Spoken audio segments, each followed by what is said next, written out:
Good afternoon, everyone. Today I will present an analysis of the expansion strategy and the competitiveness of Coca-Cola Group in the Indonesian market. Firstly, I'd like to thank you, Mas Aji, for guiding me from this one semester on the course of multinational company global strategy and social responsibilities. So I will explain to the next slide. So Coca-Cola is a multinational company from the United States, recognized globally as a leader in the soft drink industry with a diverse of product portfolio ranging from carbonated drinks like Coca-Cola, Fanta, and Sprite to non-carbonated and health-oriented drinks. So globally, Coca-Cola competitiveness has driven its a strong brand equality, continuous product innovation, and extensive efficient distribution network. However, Coca-Cola competitiveness has varies by country, including Indonesia, where it faces stiff competitions from key rivals such as PepsiCo, Danone, and local players like Teh Botol Sosro. So Indonesia is highly strategic market for Coca-Cola due its population exceeding 200 270 million and a growing middle class and dynamic young customers. However, this market also highly competitive, requiring tailored products adaptation and marketing strategies to maintain leadership. So actually, from the Coca-Cola Group itself, we are testing the competitiveness in three countries, that is Mexico, China, and Indonesia. So, in summary of the group discussion, from the competitiveness chart, the more competitive country is Mexico, Indonesia, and China. Because in Mexico, Coca-Cola is still oftenly used, but in Indonesia and China, they are more oriented to local products from their local countries. Okay, next, we're gonna explain the expansion. So, according to John Dunning's motive expansion theory, Coca-Cola expansion into Indonesia is driven primarily by, firstly, is a market seeking. So, Indonesia represents a large and growing market with increased consumption of soft drinks. The large young population and expanding middle class offers significant opportunities for market to share growth. And then second, this is efficiency seeking. So Coca-Cola leverage Indonesians' relative lower production costs and strategic geographic location in Southeast Asia to optimize the supply chain and distribution efficiency. So additionally, Coca-Cola pursues strategic asset seeking by strengthening the regional assets such as modern production facilities and distribution networks to compete effectively with PepsiCo's newest establishment plant in Cikarang. Okay, next, I'm gonna explain the OLI framework analysis or ownership, location, and internalization by John Dunning. So let's analyze first from the ownership advantage. Coca-Cola owns a strong global brand, advanced production technologies, rigorous quality management system, and an integrated distribution and marketing network. It also possesses intellectual properties such as product recipes, innovation capabilities, and global operation experience. So, from the local advantage, Indonesia offers a strategic location with a large domestic market, abundant and cost-effective labor, and access to raw materials such as sugar and packaging. Improving the logistic infrastructure further supports the efficient nationwide distribution. So from the internalization advantage, Coca-Cola internalized products and distribution process in Indonesia to maintain product qualities, brand consistencies, and cost efficiencies. This is also enables rapid adaptation to market and regulatory changes. And next, this is all the regional assets of Coca-Cola aims to build in Indonesia. So Coca-Cola plans to strengthen the following regional assets. Firstly, is the modern production plants capable of the manufacturing diverse products variants to global standards. Secondly, more integrated and efficient distribution networks covering the traditional markets, modern retails, e-commerce channels. And then the third one, the development of the innovative products tailored to local preference, including the low sugar variants, healthy oriented beverage, and environmentally friendly packaging. Also, the fourth one is environmental and social sustainability programs, enhancing corporate reputation among customers and government stakeholders. Next is the Michael Porter's diamond theory analysis. So I already read about the diamond theory and I put it on four conditions. Firstly, the factor conditions. Indonesia has an abundant labor force with a competitive wage and production logistic infrastructure are improving. Two challenges remain in remote areas. Local raw materials like sugar and mineral water are increasing to develop support production. So for the demand conditions for large drinks is large, dominated by young customers aged 18 to 34, who is increasingly health conscious. So the growing middle class also driven demand for premium products like Coca-Cola Zero or Fanta Zero or Sprite less sugar, and also in Indonesia it's also popular of Sprite's lemon water. So that is already driven the middle class to make more demands because they're premium products that more connected to Indonesia. So also the related and the supporting industries supports industry such as raw material suppliers, packaging technologies, and production technologies provides are developing.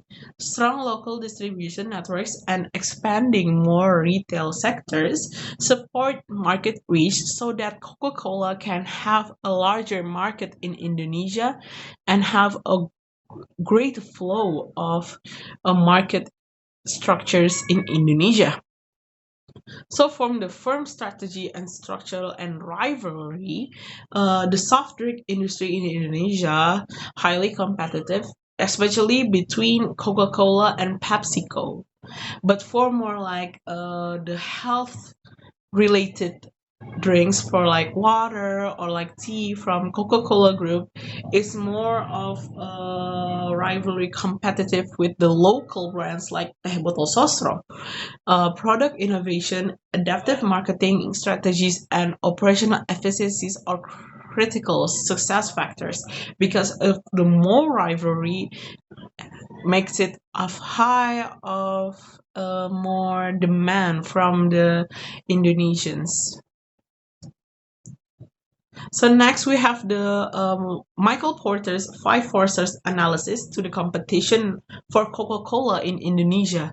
So for the industrial rivalry is very strong because the intense competition with PepsiCo's recent re-entry with a new plant, Danone and Teh Botol Sosro, makes it a high rivalry of industries so that they can more expand the market for in Indonesia.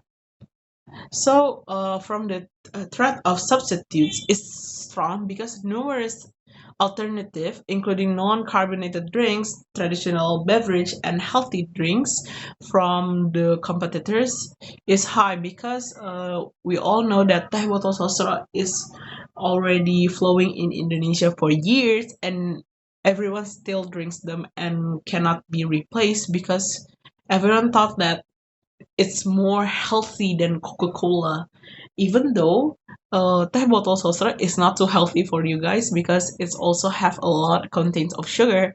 But if we break it down to Coca-Cola, their carbonated drinks are very high on sugar.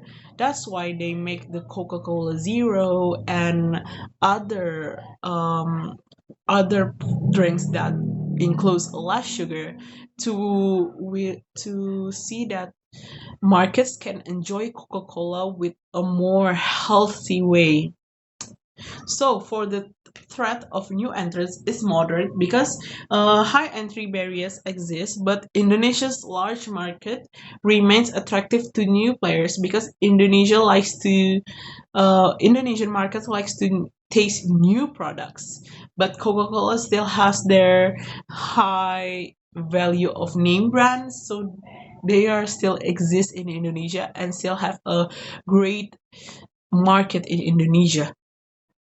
So for the buyer bargaining power, it's strong because customers are price sensitive and brand switching is common, especially of the younger demographics because Coco's price in Indonesia is not that pricey. So the young customers are like, where should I buy? Like 10,000 10,000 rupiahs milk or just like a 5,000 rupiah Coca-Cola. They will choose Coca-Cola because it's still price sensitive and brand switching is very common because if they see something that is a little bit low price, everybody in Indonesia will chase that because we are not good in economy and we are still want to have a good economic phase, so we see the price sensitive one, especially from the younger demographics, like in college or in high school. Maybe we have a lot of little salary from our parents. Maybe we're gonna reach something that is very low in prices. So for the supplier bargaining power is weak because multiple suppliers of raw materials and packaging give Coca-Cola a strong negotiation leverage because in Indonesia we have a little of a low of raw materials and packaging that is high priced in in Indonesia, so Coca-Cola can find a more low price materials so they can produce it with a lot of power and a lot of raw materials that is perfect for the price range. So in the summary, Coca-Cola holds a strong competitive advantage due to its global brand technology and extensive distribution network. And Indonesia's large and growing market offers the promising opportunities, but competition from Coca-Cola and other players are intense because we can have high demand, we can have a lot of brands, but Coca-Cola still have a large competitive advantage due to its global brand strategies. Indonesian customers increasingly demand healthier and to innovate products, requiring Coca-Cola to continuously innovate and localize. That's why that I mentioned before, Coca-Cola now is have like Coca-Cola Zero or less sugar because Indonesian customers demand healthier and innovative products, and Coca-Cola gives it all that makes the brand is more competitive. So, and regulatory complements and regulatory standards in Indonesia are strict but manageable for Coca-Cola. So lastly, I'm gonna explain the strategic recommendation using the SBMC, our Sustainable Business Model Canvas. So there's a value proposition. So the value proposition is develop innovative products with low sugar, health benefits, and environment friendly packaging. Also, the channel and relationships is building digital loyalty programs, health education campaigns, and culturally relevant marketing because Coca-Cola already has a big brand name. So when there's health education campaigns and maybe loyalty programs, the brand will be more up and Indonesian will consume more of Coca-Cola. So when the resource and activities like um, invest in local plants, cutting edge production technologies, skilled workforce, and strong brand equity. Actually, Coca-Cola already has a strong brand equity, but if we strengthen more with the equity, maybe Indonesian will be more good for Coca-Cola to have a strong competitiveness because there is still local brands can hold Coca-Cola from his competitiveness. So, and lastly, the sustainability and social impact like plastic reduction, renewable energy, and community CIR programs. So in Indonesia, like plastics or like trash is very high. So we want Coca-Cola to think more about the sustainability of their products and sustainability of their raw materials. So if there is still a lot of plastics from Coca-Cola because the consumers still drink Coca-Cola and then throw it away without uh, thinking about plastic reduction, is will make Indonesia feel like Coca-Cola is bad news. So maybe Coca-Cola should have expand and make a more make a more programs about the environment so that Indonesia can see why is Coca-Cola is the best market in Indonesia right now. Okay, thank you for listening to my presentation, and I'm sorry if there is some words that I can't pronounce it better, and there are some words that I can't pronounce it even more. And thank you for listening. And thank you to Mas Aji for giving us this lecture for one semester. And thank you all. Goodbye.